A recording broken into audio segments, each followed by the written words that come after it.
Allez, si vous n'avez jamais vu la Madeleine Proust sur scène, c'est le moment ou jamais, puisque après 3 ans d'une tournée triomphale, les dernières représentations exceptionnelles de la Madeleine Proust, au débit, c'est le nom du spectacle, se donnent à l'Archipel, donc c'était un théâtre à Paris jusqu'au 9 juin. Derrière ce personnage de vieille dame au franc-parler et à la gouaille franc-comtoise, il y a Lola Sémonin. Avant de la recevoir, voici donc un florilège de ce que vous allez voir sur scène. La thématique de la pièce, du spectacle, c'est un petit gars de banlieue, Kamel, qui débarque dans le Doubs, dans le 2-5, placé dans une famille d'accueil. Il a comme voisine la Madeleine Proust. Conflit de génération, regardez. Et puis ta famille d'accueil, ils sont gentils avec toi? Oh, laisse tomber, c'est des mythos, c'est des scénaristes. Oh, je me dis, il a dû en baver, ce gosse, tu vois bien, à 13 ans, il a déjà toute une vie derrière lui. Hein. Et puis il vient du 9-3 jusque dans le 2-5. Il me dit, je viens du dur pour aller dans le doux. Oh, puis alors, il me casse tous les pieds avec le portable par-ci, portable par-là. La Simonelle Olin, que si elle tombe en panne avec son auto, c'est ce que je lui dis, tu ferais mieux de changer de voiture. Et puis après, bon, on est passé chez la Rolande, parce que c'est sa cousine au riz, c'est du côté de son papa par alliance. Mais alors, elle est radin. Oh, cette peignette. Elle est tellement râteau. Quand elle regarde la messe à la télé, elle coupe quand c'est la quête. Et puis là, sur le buffet, dans un cadre en coquillage, le voilà au pied des pyramides. Alors celui qui le tient par le cou, là, c'est lui, son bon ami. Dire que ça fait des années qu'il y était... Enfin, qu'il y était, quoi, puis qu'on ne s'en doutait pas. Oh, s'ils ont l'air gays. Puis alors, il me dit qu'il y a une chaîne qui donne la météo à longueur de journée. Eh ben, nous, ça fait longtemps qu'on l'a, ça. Ça s'appelle la fenêtre. Voilà, moi je trouve que cette Madeleine Proust, c'est le bon sens près de chez vous, c'est le bon sens paysan. Bonjour Lola Sémonin. Bonjour. Bienvenue, merci de ces couleurs vives, ça fait du bien. C'est le printemps. Ben voilà, les beaux jours arrivent, ça fait du bien. Elle est née, j'ai vu il y a très longtemps, cette Madeleine Proust, votre personnage, pratiquement 30 ans. J'ai créé il y a 30 ans, ouais. Il y a presque 30 ans, ouais. Et comment c'est venu? Elle a 76 ans éternellement. Oui, c'est ça qui est bien. Voilà. Sur scène, elle ne bouge pas, elle ne vieillit pas. Comment est venue l'idée et de qui vous êtes-vous inspiré? Alors d'abord, une envie déjà enfant de toujours jouer, d'inventer, de créer des histoires. Mes parents étaient des cinéphiles, donc je baignais dans l'amour qu'ils avaient pour les acteurs, pour le cinéma. Et puis un chemin qui m'emmène ailleurs. Vous avez été instite? Puisque voilà, mes parents, ma mère tenait beaucoup à ce que je sois instite. Et là, j'arrive dans un village du Haut-Doubs. Et mes voisins qui étaient donc des paysans, le premier mot c'est, je dis, oh il fait beau aujourd'hui. Il me fait, ah c'est parti pour rester. Hein. Puis vous viendrez voir notre nouvelle cuisine incarcérée. Ah, je me suis dit là. Il y a quelque chose. Il y a quelque chose qui se passe avec eux. Et très vite, je me suis rendu compte que tous ces parents d'élèves, c'était des conteurs. C'est des gens simples, mais qui ont une espèce de langue comme ça colorée, qui adorent raconter les histoires. Donc j'étais très très bonne cliente. Et puis après, on les imitait avec mon pote et tout. On se marrait, on se marrait beaucoup. Et puis...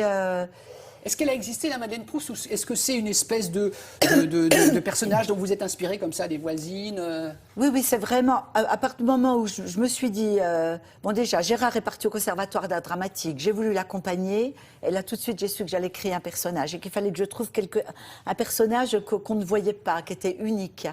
Et en fait, elles étaient sous mes yeux, et le jour où j'ai eu le flash, il m'a dit tout de suite, ah ben alors il faut l'appeler Madeleine Proust, pour toutes les réminiscences et tout ce qu'on allait apporter. Et donc j'ai commencé de la construire avec des tempéraments différents de femmes que je connaissais, et puis avec tout ce que je chopais comme ça dans la rue, dans la vie, tout ce que je notais. Et après je retournais les voir en leur disant, voilà, maintenant je veux faire je vais faire du théâtre, je vais faire un spectacle avec un personnage. Alors racontez-moi à nouveau, quand vous étiez petite, vous alliez à l'école, comme vous disiez que vous mettiez du journal dans vos bottes. Voilà, et puis comme ça, je reprenais à nouveau des notes. Mais J'ai beaucoup, votre spectacle, il est, moi je l'avais vu déjà il y a 3 ans, hein, donc là c'est la fin de la grande tournée, donc dépêchez-vous jusqu'au 9 juin à l'Archipel à 19h. Non, mais on prolonge génial. jusqu'au fin juin déjà. Ah bah alors c'est bon, alors allez-y, vous avez le temps Les jusqu'à fin juin. jeudi, vendredi, samedi Voilà, à parfait. 19h. Et en fait, c'est un peu gonflé, mais bravo, c'est parce qu'évidemment, cette Madeleine Proust, elle a des préjugés. Elle a peur de ce qu'elle ne connaît pas. Arrive ce petit gamin de banlieue, donc il y a forcément des préjugés. Et c'est vrai, quand on dénonce des préjugés, parfois, ça peut être, on est sur le fil, on est d'accord, parce qu'elle peut avoir, ou le voisin peut avoir des propos un peu racistes. Mais là, je trouve que je ne suis pas le seul à le dire, c'est vraiment bien écrit, c'est vraiment au rasoir, c'est-à-dire que on dénonce le racisme, évidemment, mais on n'en fait pas trop. On va voir un extrait de ce qu'apportent s'apportent mutuellement ces deux personnages, donc la Madeleine et le petit gamin. Regardez. Attends, c'est qu'au début, moi je ne comprenais rien de ce qu'il disait, quoi. Puis lui, il ne me comprenait pas non plus à cause de mon accent. Alors on s'est appris des mots. Pelachni, patarlavé, chelou, kiffé. Puis maintenant on se comprend couramment, hein. Enfin, presque. Parce qu'il confond la bouillotte avec la bouilloire, et puis il croit que le compost, c'est pour le courrier. Et puis, il me fait, mais vous parlez toujours avec cet accent, là, même quand vous parlez normalement? C'est quand même l'hôpital qui se fout de la charité. Oh, puis c'est fait en Chine, ça. La quiche Lorraine.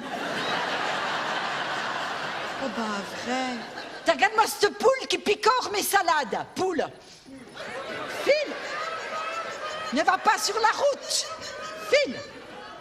Oh. Oh, puis t'as bu ces fraises, elles veulent rien donner, ces garces. Là, je l'ai invité à manger parce qu'il ne connaît que le fast-food. Alors, ma foi, j'avais fait de la purée de pommes de terre.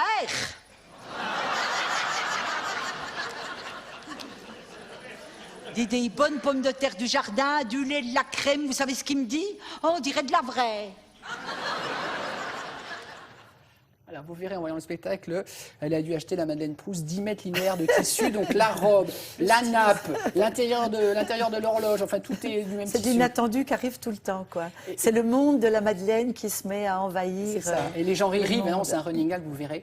Ce qui est fort aussi, c'est ça, c'est ce côté universel du personnage. On pourrait se dire, bon, elle est de Franche-Comté, ça va n'intéresser que les gens de Franche-Comté. Pas du tout, dès le début. C'est le contraire. Ouais. Oui, parce que plus on parle des particularismes, comme dans les films de Pagnol, plus le personnage va toucher. C'est attachant. Elle va devenir universelle parce qu'on va se reconnaître, justement parce qu'elle est enracinée précisément quelque part. C'est la force aussi de cette Madeleine, quoi, que j'aime de plus en plus. J'allais vous le dire, est-ce que c'est pas une prison dorée, la Madeleine Proust? Parce que ça a été. Ça vous colle à la peau, voilà. Ça a été jusque. Je pense qu'au fil des années, j'ai évolué, je l'ai fait évoluer. Et je pense que maintenant, je l'aime vraiment. Et je ne voudrais pas d'autres personnages, quoi, parce que je peux tout dire, je peux tout faire avec elle, quoi. Vraiment, elle peut être dans toutes les situations. Et toi, je dis elle même. Je ne suis pas Alain Delon, mais... Lui dit il. Mais c'est vrai que je dis elle parce que c'est vraiment un personnage, quoi. Mais, et quand vous voyez les extraits, vous voyez ou vous la voyez? Quand je vois les extraits... c'est comme si c'était quelqu'un que je connaissais bien, mais qui n'est pas trop identifié, quoi. Ouais. Mais je me dis pas, c'est moi. Ouais. C'est drôle, est-ce qu'elle hein. déteint sur vous ou est-ce que vous déteignez sur elle? Oh ben là, tu vois, par exemple, là, bon, j'ai beaucoup l'accent parce que je joue tous les jours. Puis j'adore déconner en faisant la Madeleine, tu vois. Je vais arriver quelque part, oh, bah, il y en a des lumières ici, bah, dis donc, ils ont les moyens, tu vois. Ça, je peux le faire en prenant l'accent prononcé de la Madeleine. Alors elle déteint sur moi, elle inverse aussi puisque je m'immisce quand même derrière elle pour dire des choses auxquelles je tiens. Il y a beaucoup de messages distillés. Hein, voilà, bah oui, sur l'injustice. Voilà, absolument. C'est politique aussi finalement. Absolument. Et voilà, sous couvert d'humour, il y a des messages. D'accord. Voilà, sous couvert d'humour, il y a des messages qui passent. Allez, voilà. Jusqu'à fin juin. Donc bonne nouvelle, c'est prolongé donc du jeudi au samedi à 19h au théâtre de l'Archipel. Je crois que c'est en face du théâtre Antoine, c'est ça? Oui, hein, c'est boulevard de Strasbourg, au métro Strasbourg-Saint-Denis, au cœur de Paris. Super. Vous pouvez pas monter à Paris. Vous avez le DVD au débit, donc le spectacle de la Madeleine Proust. Et puis il y a les 3 autres DVD des 3 premiers spectacles. Alors aussi. donc c'est tout un ensemble de Madeleine. Une épicerie, une grande épicerie de Madeleine.